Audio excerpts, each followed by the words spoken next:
This is Tyrese Halliburton, and you're listening to Setting the Pace. We are back and we are talking consolidation trades on the Mailbag podcast today. My goodness, everybody's been asking about the consolidation trades. What's going to happen? Should they do it? Should they not do it? What does that mean for the Pacers moving forward? But El Peckbo Facci gets us started off here. Matthew Peck, longtime listener. Guy. We got him. We met him together in We person. did. Took a picture with him. Oh, That's yeah. the first time we met. So always appreciate him. And he did play some Pacers trivia last year, which we might bring that back, but it just got very difficult scheduling wise, everybody. So that's why we had to kind of cut that. But anyway, his question, Facci. We talk about consolidation trades because of too many players with similar size and skill sets versus playing time. We rarely address what position for particular players we want in return. So with that in mind, each of you give us an actual trade that you would like to see. I'm going to let you down, Beck. I don't have one for you, but here's the thing. The tough part is because I love this Pacers team. I love it. They need help defending wings. And they need a player such as, I'm going to give you a couple names. Like, we've talked about this. It's like a pipe dream. Like a Herb Jones would just be perfect for this team, but they don't come cheap.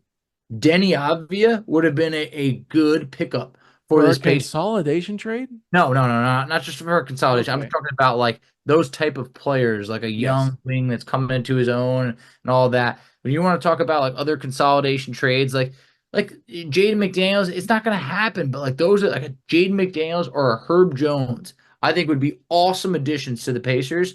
But like it's going to cost you an absolute arm and a leg if you could even pull that off. And I just feel like right now, when you hear like, well, like the Utah Jazz for Lloyd Marketing want like, all these picks and young players in this, it's like you don't want to empty the cupboard and then pay someone, so much money in this. It's just so tough because the Pacers have a good team that it's just really hard you don't want to break this up. So it's tough. You got I went a totally different route than you, Foch.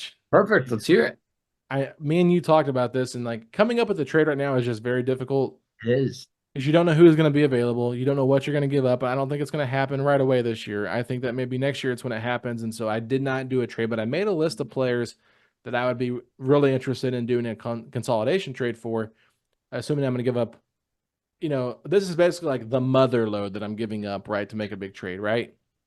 Makes sense? Yeah, That's no, how I viewed it. Let's hear it. These trades are always crazy. It's like, all right, I'm not giving a trade. I'm giving players. I told you I'm not. not doing a trade. I'm giving players that I would go after for the mother load if they became available, and I could potentially see it happening. Okay, start things off with the positions because he said what positions should we address. I said shooting guard, small forward, and center, and I wrote center potentially depending on a Turner situation. The three centers that I like the most. Number one, Bam Adebayo. I think that if Miami blows it up, Bam wants to move on, they maybe go into a rebuild. That's someone to keep an eye on. Number two, I just don't really know what direction they're going to be going unless things really click for them in this next season or two. Jaren Jackson Jr. from the Memphis Grizzlies. Indiana guy. I think he would fit perfectly with the Halliburton timeline. Would be a nice center addition for this team. Lastly, this guy's a little bit older, but I think that if they wanted to make that win now move for him now, he's actually dominating right now for Team USA. That's Anthony Davis. I think Anthony Davis. I can't even. That is the one where it's like, all right, that's just not happening right now. Not right now, but I mean, if LeBron retires and he's just like AD's like, okay, like we're not going to win right now. I had a fun time in LA. I won you a championship. Trade me somewhere. Like if the Pacers could get in on that, why not? Yeah, I mean, I definitely wouldn't say no, but I just find such a hard time. Like Jaren Jackson, I could see him becoming available. Like, okay, maybe you can go after that. Like, Bam, like I definitely makes a lot of sense. Like Anthony Davis right now for me just feels like it's like, would he want to play in Indiana? Like, obviously, if the Pacers are winning, that's definitely really important. But it just feels like one of those names that's just hard to imagine, which also makes it comical that apparently Paul George was trying to bring him to Indiana, and he was bring him back then, baby. and and we didn't want him or whatever it was. So interesting. But you did say you also had some other names. So yeah, so we'll go to the small forwards here, Facci. I said one of Jason Tatum or Jaylen Brown. Obviously, I don't think they can keep paying these guys all this amount of money because of all the penalties they're going to go up against. If one of them became available, I would definitely make a consolidation trade for one of them. That's why I'm saying I'm shooting for the stars here because I'm You not are. just going to be trading away all my young talent and all my picks for Jaden McDaniels. No offense. No, Is no, Jaden I McDaniels agree. better than Ben Matherin in 5 years? Probably not. So Yeah, I would it's love to say close, but that. I mean, it's not Yeah, like it's like that drastic of a yes, you're talking about like all NBA players here. So that's why I wanted to go that route. sure. Another one that's kind of on that same level, but like not level, but like same conversation of like, can they pay these two guys? Paulo Banchero or Franz Wagner, right? If one of those guys became available, would you go out there and offer them a mother load of a trade? I think I would do it more for Paulo than Franz, but Definitely. I think that if Franz became available, I would do a consolidation trade to get him. I think he's a very good player. I think he'd Yeah, fit in well here.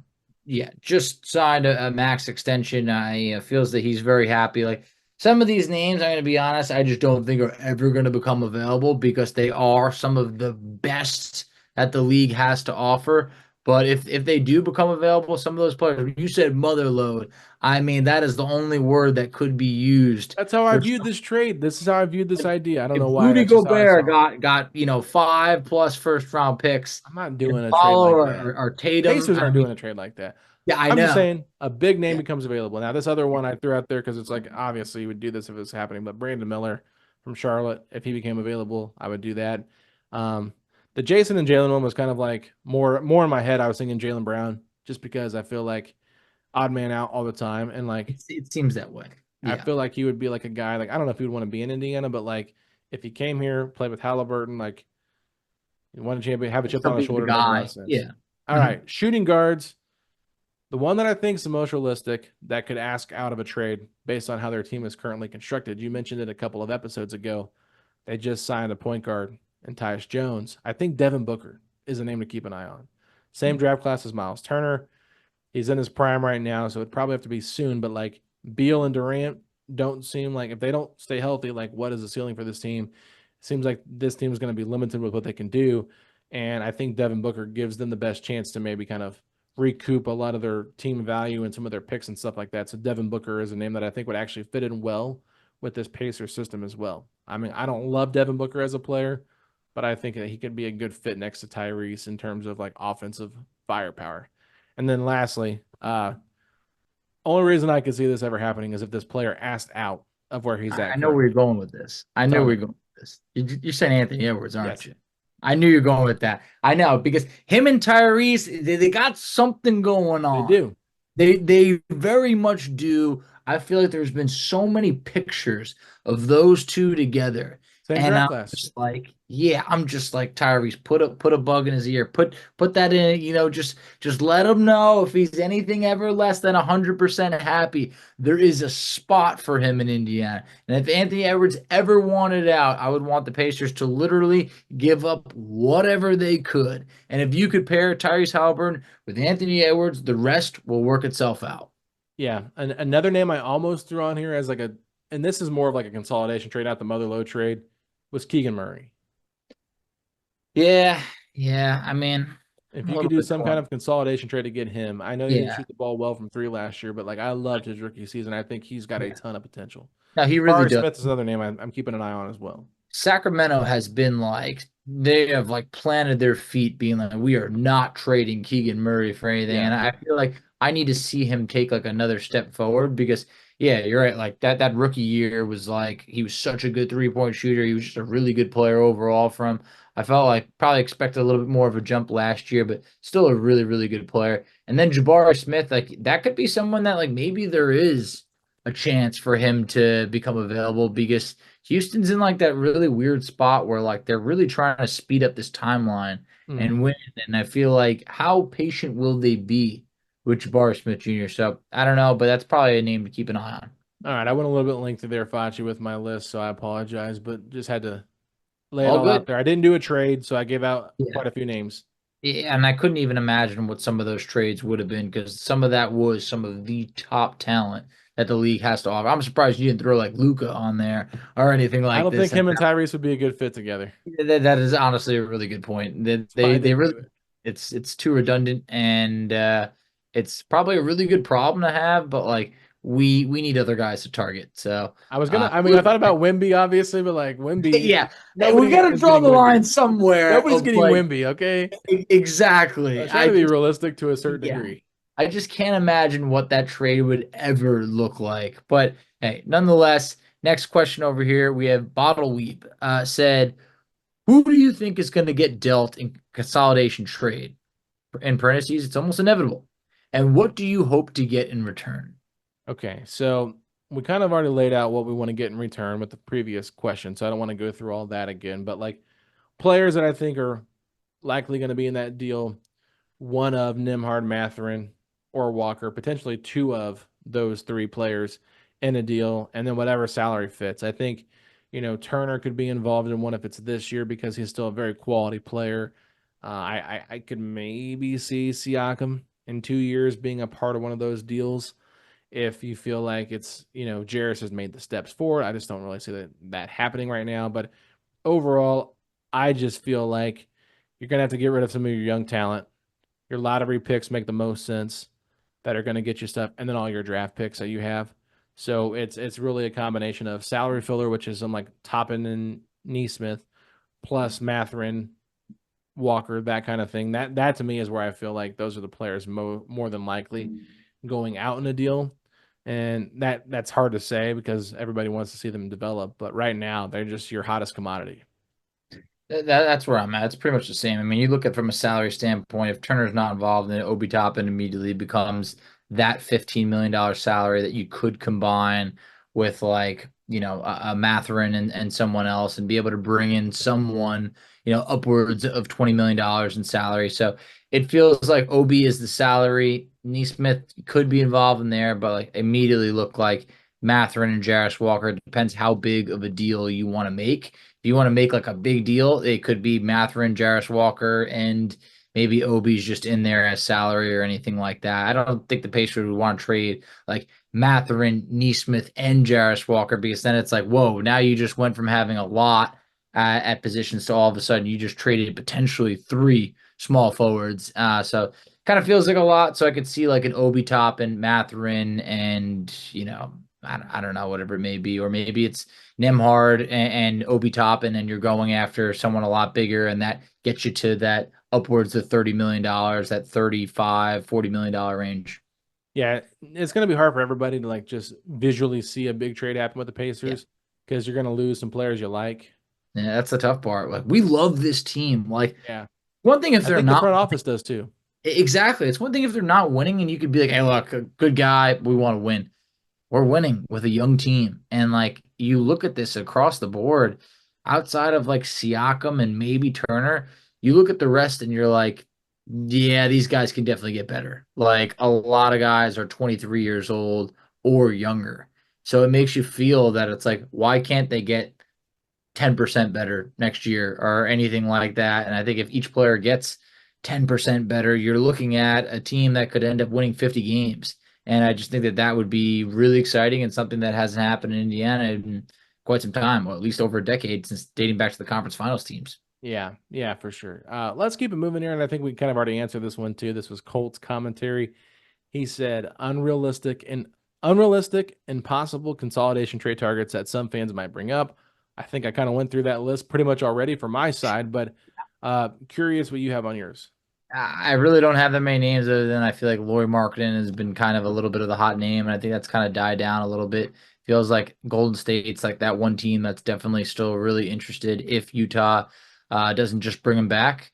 So I'm just happy the days of like OG is done with and Paul George because those guys just signed new deals. I don't see it happening.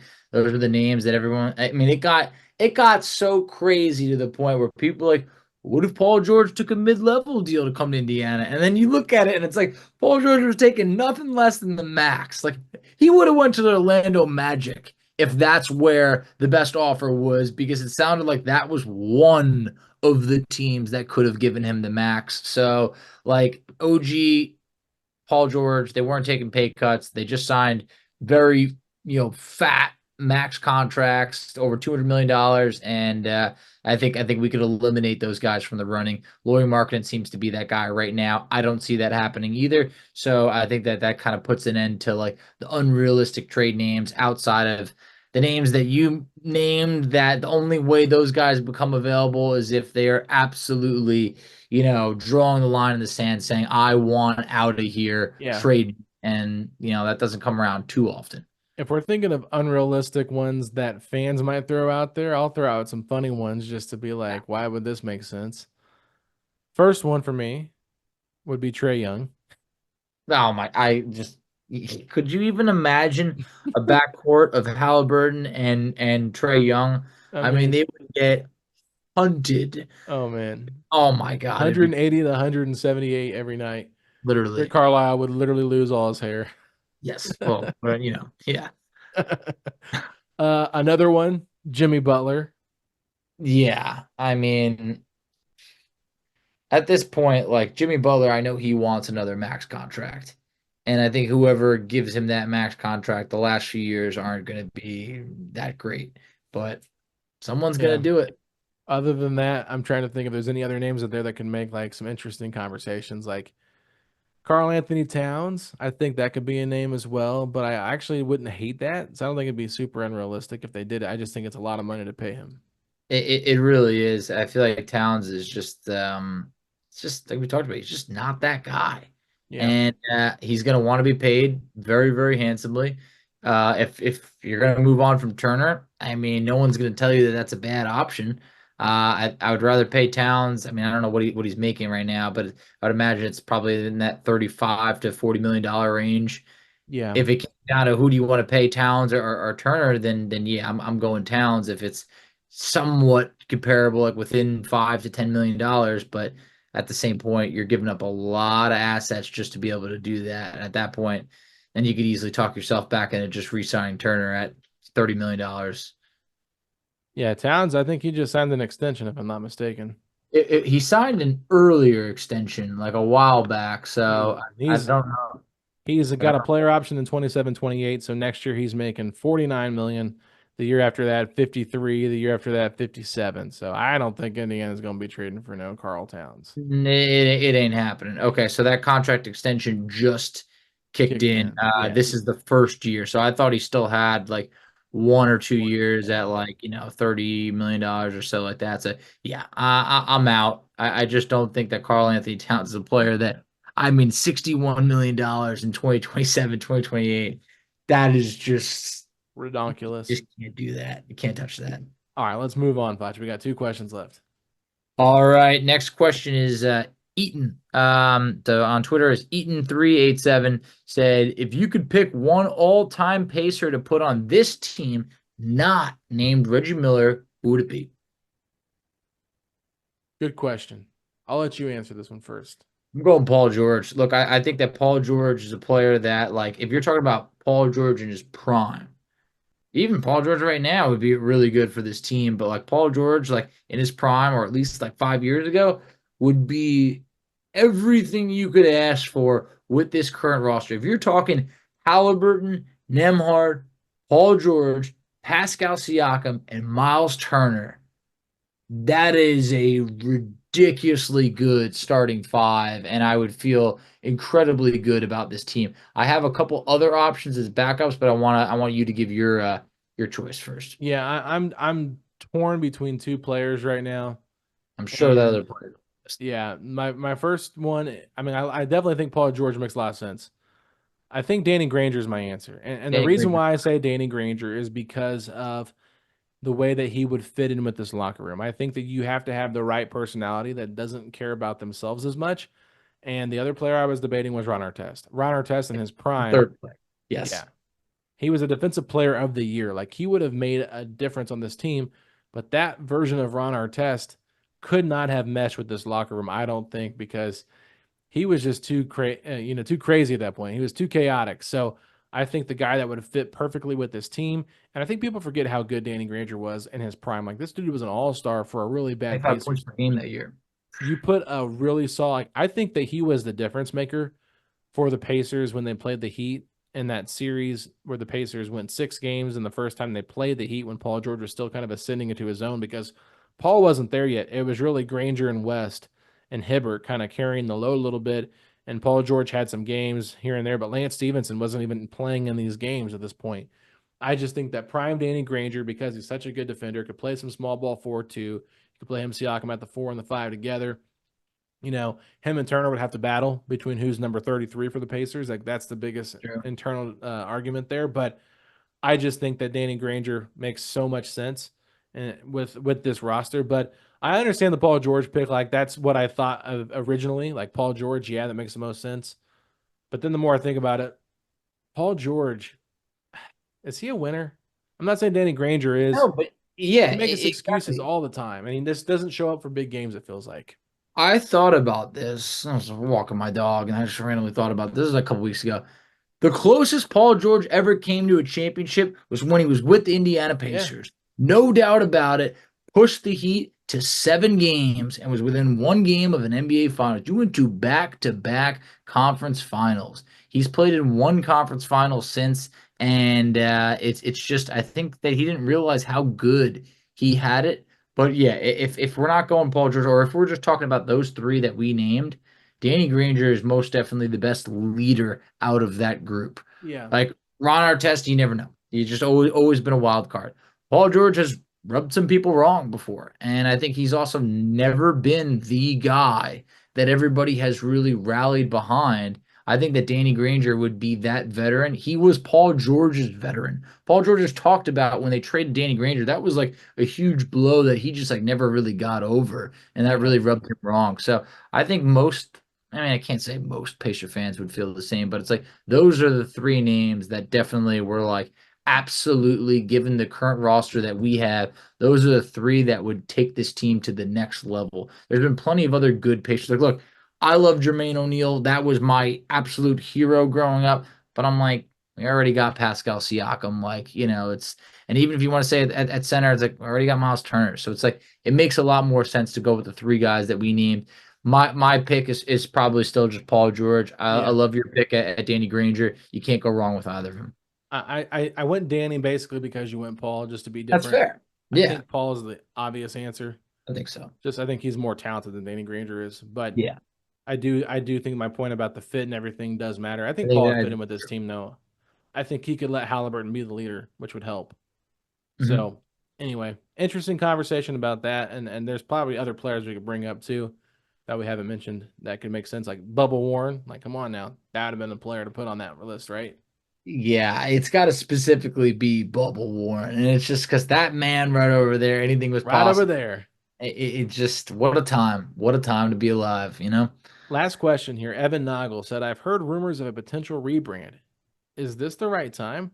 What would you like to see in a rebrand for this team? Like, I saw those same rumors on Twitter from, I believe it was Owen. Look, I don't know if I'd recommend spilling all that information if you're working for the team, but at the same point, look, I think this is probably the time. There could be some truth behind it. I feel like the Pacers are coming off of their best season in a decade. It's also like this is the Halliburton era. I feel like you're also coming off of the in-season tournament where you had a new court, you had new jerseys, and it was like something totally different. And I feel like it was really cool. Like in the beginning, at first, it was like, well, I don't know how I feel about this. And then I was like, this is something that's really different and really cool. So why not do a rebrand? I think at times the Pacers have looked a little meh.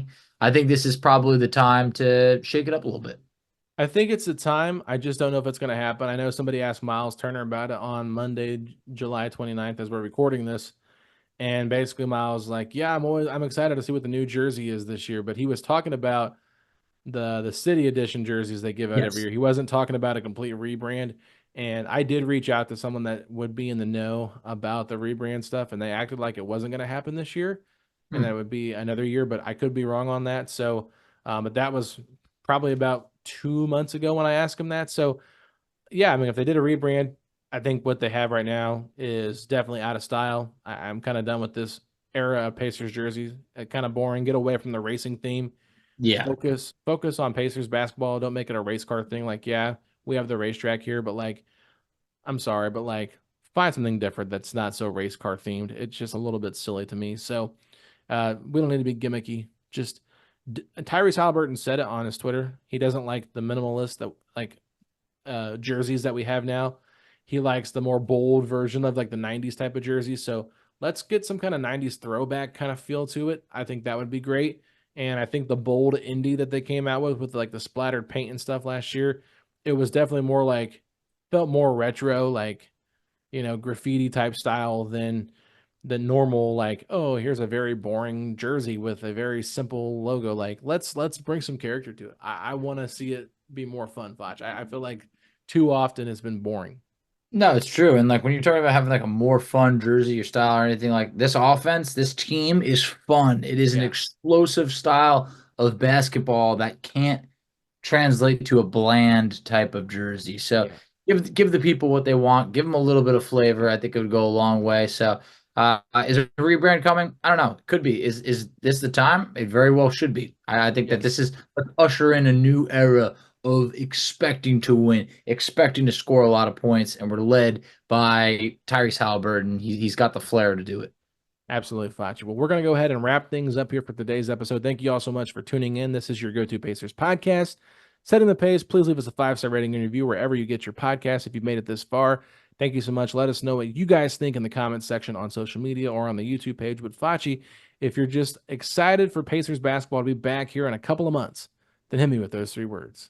Let's go, Pacers!